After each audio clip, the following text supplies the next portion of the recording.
విజయవాడలోని కేఎల్ రావు భవన్లో తుళ్లూరు రైతుల రౌండ్ టేబుల్ కాన్ఫరెన్స్ జరుగుతోంది. ప్రస్తుతం అక్కడ మాజీ మంత్రి వడ్డే శోభనాధీశ్వరరావు మాట్లాడుతున్నారు. లైవ్ చూద్దాం. దాని విధి విధానాలు ఏంటి, ఇవేమీ కూడా వాటికి క్లారిఫికేషన్ ఇవ్వనటువంటి పరిస్థితి జరిగింది. మూడో పాయింట్ ఏంటంటే ఎక్స్ప్రెషన్ ఆఫ్ ఇంటరెస్ట్ 22 అక్టోబర్న ఒక ప్రకటన చేశారు.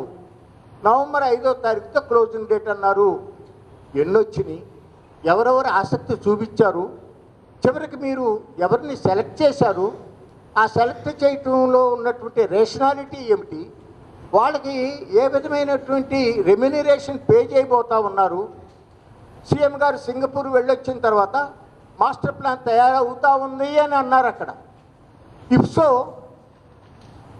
ఎంత కన్సల్టెన్సీ ఫీజు ఇవ్వబోతా ఉన్నారు అనేటటువంటిది కూడా, this is not a personal affair, it's not a family affair, but it's a governments expenditure. There should be transparency, accountability.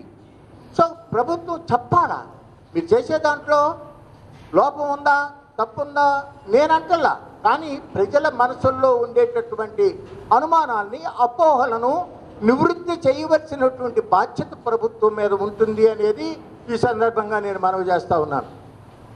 4వ పాయింట్ ఏంటంటే ఒక అందమైన నగరం, ఓకే, మామూలుగా అయితే ఒక క్యాపిటల్ కాంప్లెక్స్ నిర్మాణం చేయడానికి హార్డ్లీ ఒక 700-800 ఎకరాలు సరిపోతుంది. కానీ ప్రభుత్వం కేవలం capital complex, secretariat, assembly, heads of department ఆఫీసులే కాదు, మామూలు జనం కూడా ఉండాలి కదా అంటున్నారు. ఓకే, తీసుకో, 10,000 ఎకరాలు, 15,000 ఎకరాలు రైతులు ఇష్టపూర్వకంగా ఇస్తామని అన్నదానిని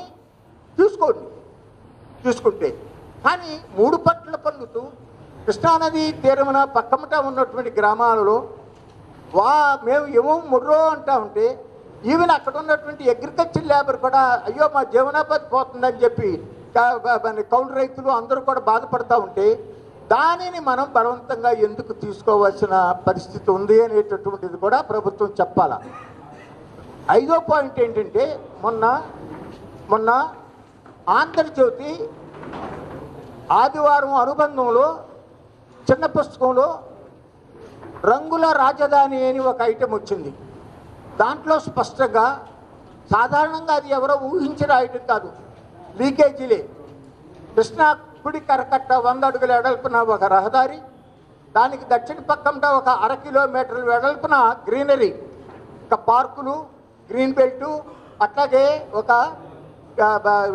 పర్యాటకానికి సంబంధించినటువంటి అంశాలు, పర్యాటకానికి సంబంధించినవి పెట్టి, దాని పక్కన మళ్ళీ 200 అడుగుల వెడల్పున 4 లైన్ రోడ్డు వేసి 18 కిలోమీటర్ల బాగా గుండు ఇక్కడి నుంచి బోర్పాలెం దాకా, దానికి దక్షిణ పక్కన అప్పుడు అసెంబ్లీ, సెక్రటేరియట్, రాజభవనం, హెడ్స్ ఆఫ్ డిపార్ట్మెంట్ ఆఫీసులు, ఇంకా ఇతర ప్రభుత్వ కార్యాలయాలు వస్తాయి.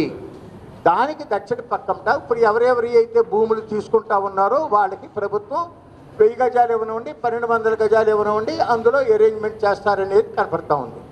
ప్రధానంగా ఏంటంటే వాస్తు ప్లస్ అట్లాగే టూరిజంను దృష్టిలో పెట్టుకుని చేస్తూ ఉన్నారు.